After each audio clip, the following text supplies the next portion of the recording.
চুপচাপ। হিন্দু বলে আমার মন্দির কোথায়, মুসলিম বলে আমার নিরাপত্তা কোথায়, কিন্তু কেউ জিজ্ঞেস করে না চোরে হাসপাতাল স্কুল কাজ কোথায়। এক হাতে পতাকা অন্য হাতে ভয়, ভোটের সময় সবাই আপন হয়, ভোট শেষ হলে দরজা বন্ধ, রাস্তায় নামে শুধু দাম আর দ্বন্দ্ব।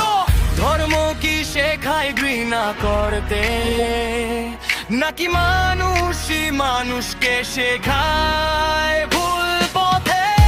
হিন্দু মুসলিমে লড়াই লাগিয়ে দেশ কোনোদিন সামনে যায় না। দুটি শিক্ষা চিকিৎসার প্রশ্নে নীরব থাকে শাসনের ভাষা, মুখে দেশপ্রেম কাজে বিভাজন, এইটাই কি উন্নয়নের আশা?